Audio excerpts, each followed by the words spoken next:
Brothers and sisters, I'm going to use this 10 minutes to attempt to break down Isaiah 56, verses 6 through 8. I might not get it all, but I'm going to show you what we see as Israelites when the blinders are off. Isaiah 56 and 6. Also the sons of the stranger that join themselves to the Lord to serve him, and to love the name of the Lord, to be his servants. Everyone that keepeth the Sabbath from polluting it, and take hold of my covenant. Even them I will bring to my holy mountain. So the stranger, even them will I bring to my holy mountain, and make them joyful in my house of prayer. The burnt offerings and their sacrifice shall be accepted upon mine altar, for mine house shall be called an house of prayer for all people. Now, we're going to look at this. Isaiah 56 and 6. Also the sons of the stranger that join themselves to the Lord to serve him, and to love the name of the Lord, to be his servants. Every one that keepeth the Sabbath from polluting it, and taketh hold of my covenant. Even them will I bring to my holy mountain. I'm going to show you about this stranger, so I want you to pay attention. But before we do that, I want to go to Ezekiel 47. Ezekiel 47:21, because here's the other case. We're going to do this slow as I can do it. Ezekiel 47:21. So shall ye divide this land unto you according to the tribes of Israel.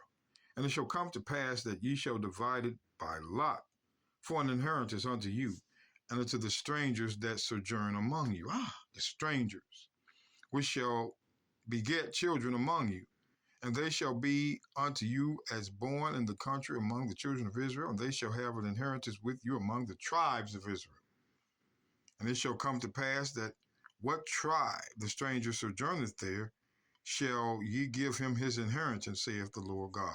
So the Christians choose these two prophecies as all nations dwelling with the children of Israel. And they're using strangers. That's the word. So when we go back, I'm going to read the top part. Also the sons of the stranger that join themselves to the Lord. Now I want you to pay attention. Now let's look at these two types of stranger. Now the Christians, we're not going to break it down what it means. No, it doesn't matter to them. The book of Leviticus 25:35. And if thy brother be waxen poor. Who is thy brother? I want to show you the brother. If thy brother. Watch this. The book of Deuteronomy 15:12. And if thy brother, an Hebrew man or Hebrew woman. Your brother is a Hebrew man or woman. It's not just anybody. Your brother is a Hebrew man or woman. So it says this. Leviticus 25:35. And if thy brother be waxen poor and fallen in decay with thee, then thou shalt relieve him. Relieve him, yea, though he be a stranger. So your brother, which was a Hebrew, was a stranger from another tribe. We know what we're reading. Or a sojourner. So your brother could be a stranger or a sojourner, that he may live with thee. So the law is, your brother, which was a stranger or a sojourner, you shall relieve him, and he will live with you. You shall treat him right, no matter where he's from. But let's go over to verse 44, Leviticus 25:44. Both thy bondmen and thy bondmaids, which thou shalt have, shall be of the heathen. These are the other nations, not of your brother, the Hebrew. Other nations of the heathen that are round about you, of them shall ye buy bondmen and bondmaids. Slaves, buy for you to work for me. Pay attention. Moreover, of the children of the strangers that do sojourn among you, of them ye shall buy. Of the heathen, this is still talking about the heathen, you shall buy, and of their families that are with you, which they begat in your land, and they shall be your possession. So they were a possession. See, there's two different strangers here. Stranger here, and the strangers in verse 45, which is of the heathen. Now let's look at, hold on now, let's do this. 2 Chronicles 2 Chronicles 15. 2 Chronicles 15, verse 9. Let me show you that strangers can be from other tribes. 2 Chronicles 15, verse 9. And he gathered all of Judah and Benjamin, and the strangers with them out of Ephraim, and Manasseh, and out of Simeon. For they fell to him out of Israel in abundance, when they saw that the Lord his God was with him. So Ephraim and Manasseh and Simeon were strangers at this time. So you just can't apply strangers to other nations. You have to apply strangers to the lost of Israel also. That's why, again, I want you to pay attention. Pay attention now. It says, also the sons of the stranger that join themselves to the Lord to serve him, to love the name of the Lord, to be his servants, every one that keepeth the Sabbath from polluting it, and taketh hold of my covenant. Even them I will bring to my holy mountain. Now watch this. Watch this contradiction. See, you're going to learn about who this stranger really is. Watch this contradiction. Let's get the book of Joel, chapter 3, verse 17. I'll read verse 16. The Lord also shall roar out of Zion and utter his voice in Jerusalem, and the heavens and the earth shall shake, but the Lord will be the hope of his people and the strength of the children of Israel. Verse 17, pay attention. So shall ye know that I am the Lord your God, dwelling in Zion, my holy mountain.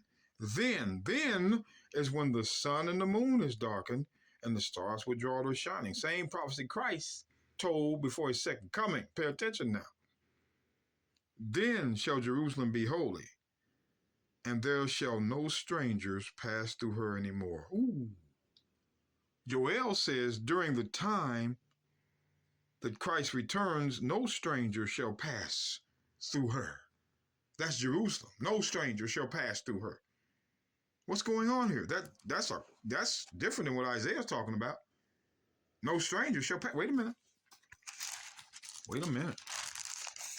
Nahum 1 verse 15. Behold upon the mountains the feet of him that bringeth good tidings, that publisheth peace. O Judah, keep thy solemn feast, perform thy vows, for the wicked shall no more pass through thee. Thee is the land, he is utterly cut off. So wicked, other nations, Gentiles, will not pass through that land anymore. Isaiah. See, this is what I'm saying, brothers and sisters. The Christians context one verse with their own thoughts. Isaiah 52, verse 1. Awake, awake, put on thy strength, O Zion. Put on thy beautiful garments, O Jerusalem, the holy city. For henceforth there shall no more come into thee the uncircumcised and unclean. The other nations shall no more come into you. So when we go back to Isaiah 56, verse 7, even them will I bring to my holy mountain. It doesn't look like Gentiles, other nations, are coming to that holy mountain, according to the 3 verses we just read. So this stranger is talking about the same stranger, Israelites that are scattered. It's not talking about that. That's why when we go again, we're going to another prophecy. Pay attention. Isaiah 62, verse 1. For Zion's sake will I not hold my peace, and for Jerusalem's sake I will not rest, until the righteous thereof go forth as brightness, and the salvation thereof as a lamp. And the Gentiles shall see thy righteousness. So the Gentiles going to see your righteousness. But will they be a part of it? Let's drop down to verse 8. The Lord has sworn by his right hand and by the arm of his strength, surely I will no more give thy corn to be meat for thine enemies. And the sons of strangers shall not drink thy wine. Wait a minute. For the which thou hast labored. The sons of strangers shall not drink thy wine. What's going on here? So again, when you see strangers here or stranger here, it's not talking about the stranger of the nations. It's talking about the stranger of Israel that is scattered. At that time, God is going to bring them to the holy mountain, not the strangers of other nations. You got to make sense of this. The Bible is no contradiction.